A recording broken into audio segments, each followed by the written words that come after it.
Hello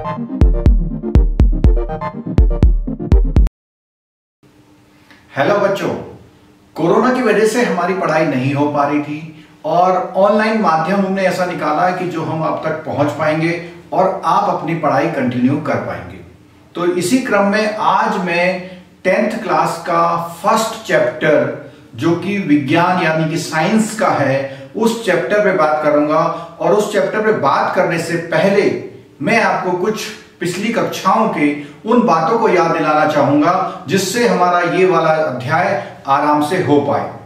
पिछले क्लासों में हमने पढ़ा था कि पूरी दुनिया में जो तत्व हैं वही हर पदार्थ का निर्माण करते हैं और ये तत्व के अपने अपने क्रमांक होते हैं, यानी उनका अपना अपना एक नंबर होता है, उनका अपना अपना एक एटॉमिक वेट यानी कि भार भी होता है, जिन सब चीजों से मिल करके हमारी रासायनिक अभिक्रियाएं होती हैं। यानी रासायनिक अभिक्रिया से मतलब है कि अगर कोई दो तत्व या दो से ज्यादा तत्व मिलके कोई नया तत्व बनाते हैं तो इसी को हम रासायनिक अभिक्रिया कहते हैं।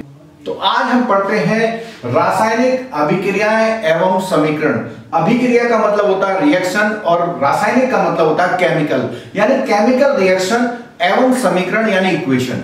तो जब भी कोई दो या दो से ज्यादा तत्व मिल करके किन्हीं भी कंडीशन में, चाहे तापमान पर चाहे दाब पर, किसी भी तरह से कोई रिएक्शन करके कोई नया पदार्थ बनाते हैं या अपनी अवस्था में कोई परिवर्तन करते हैं तो उसको हम रासायनिक अभिक्रियाएं यानी कि केमिकल रिएक्शन कहते हैं।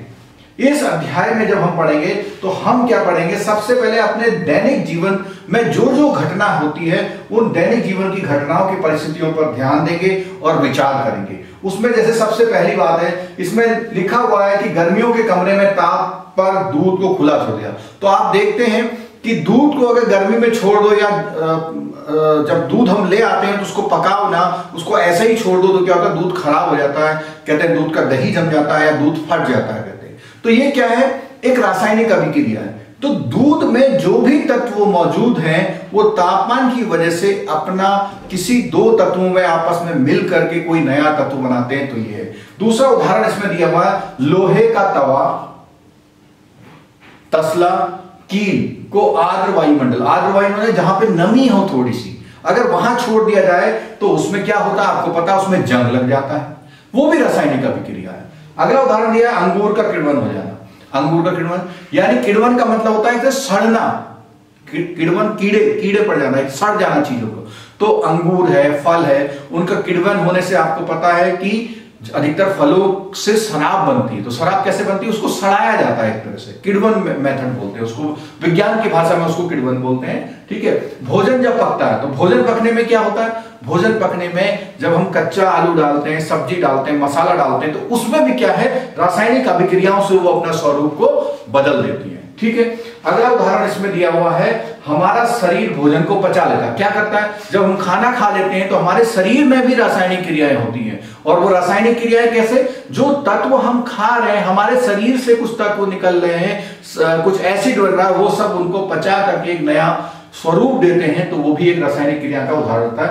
अगला उदाहरण है, जब हम सांस लेते हैं तो सांस लेने में कैसा है, हम लोग क्या चीज सांस लेते हैं, किन तत्वों को सांस में लेते हैं हम लोग, कार्बन डाइऑक्साइड, ऑक्सीजन, नाइट्रोजन वगैरह वगैरह सब लेते हैं। लेकिन उसमें जो ज्यादा काम आता है वो क्या हमारा था, ऑक्सीजन।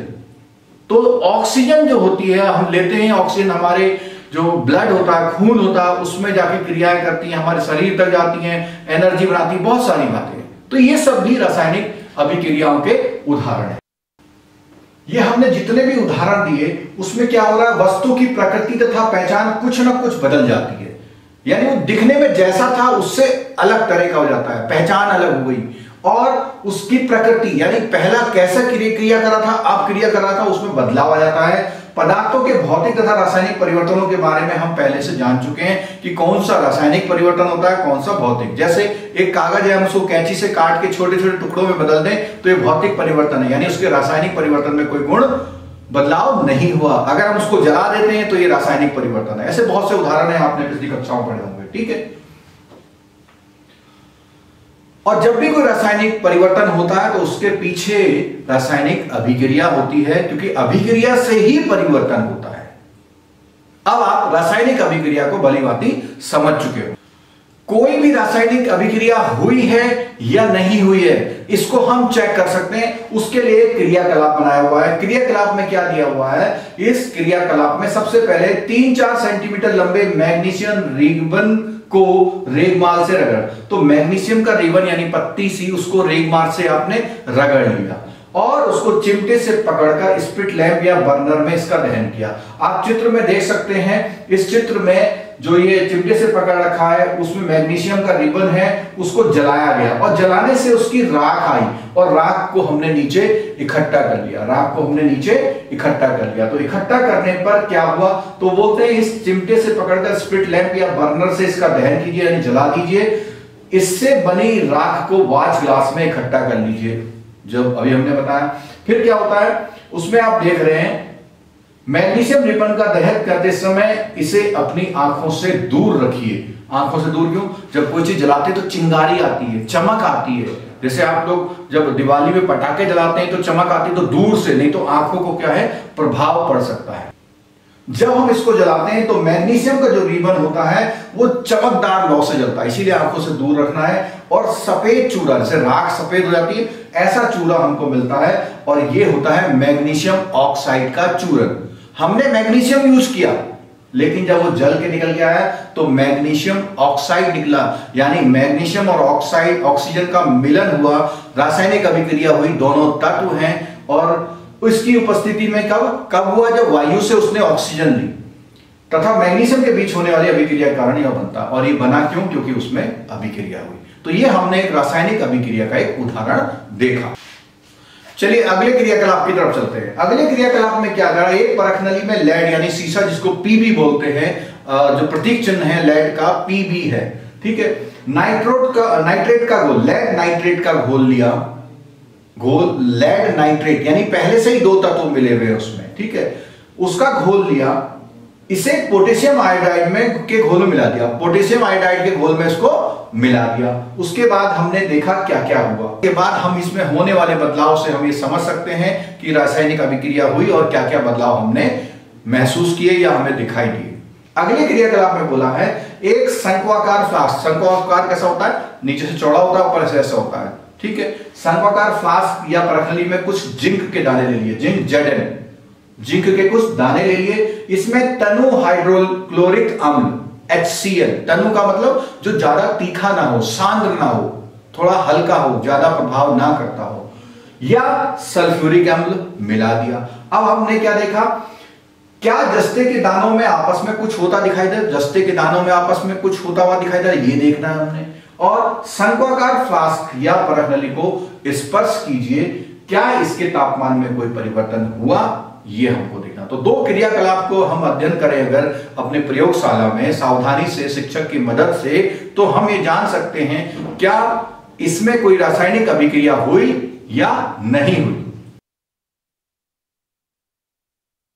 चित्र में साफ साफ दिखाया गया है कि तनु सल्फ्यूरिक अम्ल दानेदार जस्ता है, उसमें डाला, तो चित्र के अनुसार उसमें दिखाई दे रहा है कि छोटे छोटे बुलबुले उठ रहे हैं, छोटे छोटे। ये आप जब परिवर्तन में देखेंगे तो अब ये जो हमने 3 क्रियाकलाप करे, इन 3 क्रियाकलाप के आधार पर जो हमको निष्कर्ष निकलते हैं, जो हमें देखना होता है, वो इन बातों में क्या चीज है? पहली, अवस्था में परिवर्तन। अवस्था से मतलब ठोस द्रव गैस, ठोस से द्रव तो नहीं हो गया, द्रव से ठोस तो नहीं हो गया, द्रव से गैस तो नहीं हो गया, एक बात। दूसरा, रंग, पहले किस रंग का था और अब किस रंग का हो गया। अगला, गैस का निकास उत्सर्जन, जब हम ऐसा काम कर रहे थे कोई गैस निकली या नहीं निकली। तापमान में परिवर्तन, क्या उस क्रिया होने से कोई तापमान में परिवर्तन हुआ। तो ये परिवर्तनों को हमें देखना होता है, इसके आधार पर हम रासायनिक क्रिया जो अभिक्रिया होती है उसके निष्कर्ष निकालते हैं। यदि हम अपने आसपास हो रहे परिवर्तनों को देखें तो पाएंगे कि हमारे चारों ओर विविध प्रकार की रासायनिक अभिक्रियाएं हो रही हैं। सब कुछ घर में रासायनिक अभिक्रिया, खाना बन रहा है, चाय बन रही है, दूध का पका रहे हैं आप, दूध की खीर बना रहे हैं, चावल पका रहे हैं, ये सब क्या रासायनिक अभिक्रिया है सारी, ठीक है। कागज जला रहे हैं, कागज जलाने के बाद जो उसका कार्बन बन रहा है वो भी रासायनिक अभिक्रिया है। रासायनिक अभिक्रिया का सबसे अच्छा उदाहरण मैं देना चाहूंगा, जो घर में जो खाना बनता है, यानी सबसे ज्यादा रासायनिक क्रियाएं जो अभिक्रियाएं होती हैं हमारे रसोई में होती हैं। फिर अब जब हम नहाते हैं, नहाने में क्या होता है कि हम साबुन को रगड़ते हैं पानी के साथ, तो क्या होता है, झाग बनते हैं, ये भी रासायनिक क्रिया। कपड़े धोने में, ये सब रासायनिक अभिक्रियाओं के उदाहरण। हमने रासायनिक अभिक्रिया के बारे में समझ लिया। अब ये रासायनिक अभिक्रियाएं जो होती हैं रासायनिक समीकरणों के द्वारा प्रदर्शित की जाती है। यानी वो समीकरण कैसे बनेगा, जैसे बीजगणित में x + y = 4 एक समीकरण है, तो ऐसे ही रसायन विज्ञान में भी क्या है, रासायनिक अभिक्रियाओं में समीकरण बनते हैं। आइए उसका अध्ययन करते हैं। तो रासायनिक समीकरण क्रियाकलाप में हमने देखा, जब ऑक्सीजन की उपस्थिति में मैग्नीशियम का रिबन जलाया था तो हमें क्या मिला था, सफेद राख मिली थी और वो मैग्नीशियम ऑक्साइड में परिवर्तित हो गया था। वाक्य के रूप में किसी रासायनिक अभिक्रिया का विवरण बहुत लंबा हो जाता है, यानी कि जितना हम एक्सप्लेन कर रहे हैं, हम आपको पूरी कथा सुना रहे हैं, ऐसा करेंगे फिर ये जलाएंगे फिर वैसा होगा, तो उस लंबी सी बात को चिन्हों में लिख देना, उस लंबी सी बात को प्रतीक चिन्हों में लिख देना, जिसमें प्लस और इक्वल का निशान या आयन का निशान, ये 2-3 निशान के साथ और प्रतीक चिन्हों को लिख के हम एक जो इक्वेशन लिखते हैं, उस पूरी कहानी को हम इक्वेशन में परिवर्तित कर देते हैं। इसी को हम रासायनिक समीकरण कहते हैं। अब आप समझ गए होंगे कि रासायनिक समीकरण क्या होते हैं। जो हमने मैग्नीशियम का प्रयोग किया था, तो उसके लिए रासायनिक समीकरण क्या लिखी है, magnesium plus oxygen, magnesium plus oxygen, जिससे बना हमारा मैग्नीशियम ऑक्साइड। तो एक ही लाइन में वो पूरी कहानी लिखी गई है, जिसमें मैग्नीशियम और ऑक्सीजन जो है अभिकारक है, जो क्रिया में भाग ले रहे हैं, और उसके बाद जो रिजल्ट मिल रहा है, जो हमें राख मिल रही है, वो हमारा उत्पादन है या उत्पाद है। तो अभिकारक क्या है, जिसमें रासायनिक परिवर्तन होता है उसे अभिकारक कहते हैं, और जो नए पदार्थ बनता है उसे उत्पाद कहते हैं। तो ये बात भी समझ में आ गई कि अभिकारक और उत्पाद क्या होते हैं।